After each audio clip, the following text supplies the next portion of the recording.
नमस्कार साथियों, मैं डॉक्टर ज़हीर अब्बास। आज अपन डिस्कस करने वाले हैं कि हमारा जो दैनिक रूटीन में जो हमारा खान पान है उसमें हम पूरे दिन के अंदर 70 से 80% कार्बोहाइड्रेट ले रहे हैं। तो वो कार्बोहाइड्रेट हमारे शरीर में जाकर किस प्रकार से एनसीडीज को क्रिएट करता है या किस प्रकार से एनसीडीज के अंदर डायबिटीज टाइप 2 को क्रिएट करता है, उसके बारे में अपन डिस्कस करने वाले हैं। दोस्तों, हमारे दैनिक रूटीन में क्या है, हम कुछ लापरवाह हो गए हैं। हमारा खान पान है, हमारा रहन सहन है, वो बिल्कुल लापरवाह है।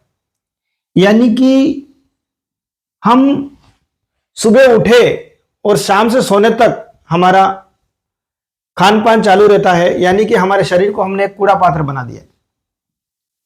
उससे क्या होता है दोस्तों, किसी भी शरीर की एक निश्चित क्षमता होती है कि वो पूरे दिन में कितना ग्लूकोज पचा सकता है। उसको बोलते हैं उस शरीर के सेल्स की ग्लूकोज हैंडलिंग कैपेसिटी। यानी कि वो शरीर, हमारा शरीर जो छोटी छोटी कोशिकाओं से मिलकर बना था, मिलियन एंड ट्रिलियंस कोशिकाओं का बना होता है। इन कोशिकाओं को कार्य करने के लिए ऊर्जा की आवश्यकता होती है और ऊर्जा के लिए उनको ग्लूकोज की आवश्यकता होती है।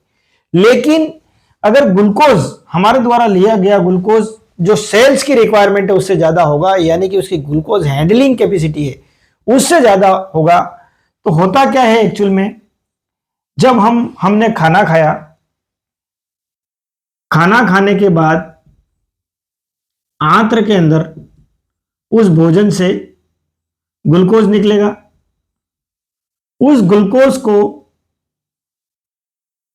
आंत्र में अवशोषित करके ब्लड में डाला जाता है। अब इस ब्लड में आए ग्लूकोज को, यानी कि जब हम खाना खा लेते हैं, खाना खाने के लगभग 2 घंटे बाद हमारे ब्लड के अंदर ग्लूकोज बढ़ने लगता है, यानी कि पीक पॉइंट पर होता है ग्लूकोज। अब इस ब्लड में उपस्थित ग्लूकोज को उठाकर कोशिका में डालने का काम करता है इंसुलिन।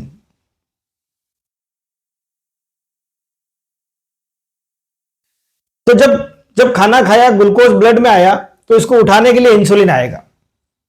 इंसुलिन क्या करेगा, इस ग्लूकोज को उठाकर सेल्स के अंदर डालने का काम करता है।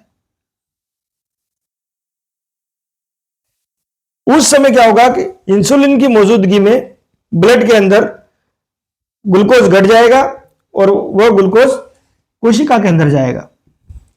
लेकिन इस कोशिका की ग्लूकोज हैंडलिंग कैपेसिटी होती है, उससे ज्यादा ग्लूकोज हो बार बार बॉडी में बना रहेगा। यानी कि हमारा पूरा दिन अगर खाने की आदत है, लापरवाह लाइफ स्टाइल है, खान पान, रहन सहन, सेडेंटरी लाइफ स्टाइल है, जो जितना खा रहे हैं उतना पचा नहीं रहे हैं, या पूरे दिन ग्रेन्स ज्यादा सेवन कर रहे हैं हम, यानी कि हम वेजिटेरियंस को तो भूल गए हैं, या ग्रेन सेवन कर रहे हैं हम, या सफेद ब्रेड, या हम कहें तो हमारा धूम्रपान, इस तरह की हमारी लाइफ स्टाइल है। तो उससे क्या होगा, बॉडी में जाने वाला ग्लूकोज ज्यादा होगा, तो यहां पर सेल्स की ग्लूकोज हैंडलिंग कैपेसिटी जो होती है उससे ज्यादा का ग्लूकोज आता रहेगा। तो एक दिन क्या होगा, यह कोशिका इस आने वाले इंसुलिन के लिए रेसिस्टेंस हो जाएगी, यानी कि यह आने वाला इंसुलिन इस कोशिका के अंदर इस ग्लूकोज को नहीं डाल पाएगा। उस कंडीशन में क्या होगा, ब्लड में ग्लूकोज ज्यादा मिलेगा, क्योंकि इंसुलिन है तो सही लेकिन कोशिका के अंदर नहीं डाल पा रहा है। अब उस समय क्या होगा, पेनक्रियाज और इंसुलिन बढ़ाएगा इसके रेसिस्टेंस को तोड़ने के लिए। उस कंडीशन में क्या होगा, ज्यादा आने वाला इंसुलिन जबरदस्ती इस कोशिका के अंदर कुछ ग्लूकोज डाल देगा, लेकिन एक समय ऐसे आएगा कि यह कोशिका बिल्कुल ही ग्लूकोज को लेना बंद कर देगी। उस कंडीशन में क्या होगा, यह कोशिका अगर इंसुलिन के लिए रेसिस्टेंस हो गई तो इस कोशिका के अंदर ग्लूकोज जा नहीं पाएगा, और ग्लूकोज जा नहीं पाएगा, इसके कोशिका के अंदर क्या होगा, एनर्जी की कमी हो जाएगी, एनर्जी की कमी हो जाएगी। तो जिन लोगों के अंदर, जो लोग पूरा दिन खाते रहते हैं, ग्लूकोज हैंडलिंग कैपेसिटी से ज्यादा ग्लूकोज लेते रहते हैं, कई सालों तक, 10 साल 20 साल तक अगर ऐसा चलता रहा, जो हमको पता नहीं चलता है, ये मैकेनिज्म हमारे शरीर में चलती रहती है, हमें पता नहीं चलता, और 10-20 सालों बाद इस कंडीशन में क्या होगा कि यह इंसुलिन के लिए कोशिकाएं रेसिस्टेंस होने लगती है, और शरीर, उस कोशिका के अंदर एनर्जी की कमी हो जाती है। इसलिए जो लोग प्री डायबिटिक होते हैं, यानी जिसके अंदर इंसुलिन रेसिस्टेंट क्रिएट होना शुरू हो जाता है, उसके अंदर क्या होगा, आलस्यता, एक आलस्यता उत्पन्न होगी, क्योंकि कोशिका के अंदर एनर्जी नहीं है, ग्लूकोज नहीं है। भूख बढ़ जाएगी, बहुत ज्यादा भूख लगेगी। ब्लड में ग्लूकोज लेवल ज्यादा चल रहा है, उस व्यक्ति को बार बार पेशाब आएगा, क्योंकि ब्लड में पाए जाने वाले ग्लूकोज की विस्कोसिटी ज्यादा है। तो ब्लड क्या करेगा, कोशिकाओं से पानी खींचेगा, जिससे ब्लड सेल्स के अंदर पानी ज्यादा होगा, तो एडीएच हार्मोन के द्वारा उसको ब्लड से बाहर रिलीज करवाया जाएगा, इसलिए उसको बार बार पेशाब लगेगी। उस व्यक्ति को कमजोरी फील होगी, शरीर में रुक्षता आ जाएगी, उसके चक्कर आ सकते हैं, उसको खाना खाने के तुरंत बाद नींद आना, काम में मन नहीं लगना, या इंसुलिन रेसिस्टेंस क्रिएट होने से ऐसे व्यक्ति के गर्दन में कालापन उत्पन्न हो जाएगा, या उसकी बगल के अंदर आर्मपिट के अंदर कालापन उत्पन्न हो जाएगा। इस तरह के लक्षण उस व्यक्ति के अंदर दिखेंगे, क्योंकि प्री डायबिटिक स्टेट जब बॉडी के अंदर चलती है, उस कंडीशन में व्यक्ति को कुछ ज्यादा पता नहीं चलता। लेकिन अगर ये लक्षण उस व्यक्ति के अंदर मिल रहे हैं, तो उस व्यक्ति को यह पता चलना चाहिए कि मैं कहीं ना कहीं प्री डायबिटिक स्टेज के अंदर जा रहा हूं।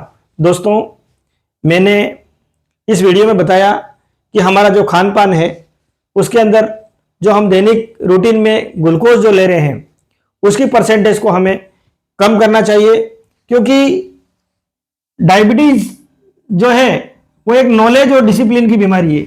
तो हमें इतना नॉलेज जरूर होना चाहिए कि कार्बोहाइड्रेट, प्रोटीन और फैट सबसे ज्यादा इंसुलिन को इन्फ्लुएंस करने वाला कारक है, तो वो कार्बोहाइड्रेट है, उसके बाद प्रोटीन है, और उसके बाद फैट है। लेकिन यहां पर कुछ विरोधाभास यह है कि जो लोग डाइटिशियन होते हैं, वो क्या करते हैं कि वेट लॉस के चक्कर में कार्बोहाइड्रेट इंटेक ज्यादा बताते हैं, वो उसके बाद प्रोटीन और फैट का, यानी कि वो कैलोरी कंसेप्ट को लेकर चलते हैं कि कार्बोहाइड्रेट से बहुत कम कैलोरी प्राप्त होती है, उससे थोड़ी ज्यादा कैलोरी प्रोटीन से प्राप्त होती है, और सबसे ज्यादा कैलोरी फैट से प्राप्त होती है। लेकिन हमें उस बात का नॉलेज होना चाहिए कि बॉडी में इंसुलिन रेसिस्टेंस करने वाला सबसे पहला होता है कार्बोहाइड्रेट, उसके बाद होता है प्रोटीन, और उसके बाद होता है फैट। यानी कि सबसे ज्यादा इन्फ्लुएंस इंसुलिन का होता है, तो वो है कार्बोहाइड्रेट। इसलिए दोस्तों, हमारे दैनिक रूटीन में कार्बोहाइड्रेट हमें कम करना है, अर्थात आटे और मैदे की बनी हुई चीज़ें, शक्कर की बनी हुई चीज़ें, और हमारे दैनिक रूटीन में हमें नमक को भी कम करना चाहिए, जिससे आने वाले समय में हमारी बॉडी इंसुलिन के प्रति रेसिस्टेंस उत्पन्न नहीं हो। दोस्तों, इस वीडियो को आप भी देखें, औरों को भी दिखाएं। मेरा ये वीडियो बनाने का असली मकसद ये है कि हमारे देश में जो एनसीडीज से मरने वालों का आंकड़ा है 66%, वो घटे। जय हिंद, जय भारत।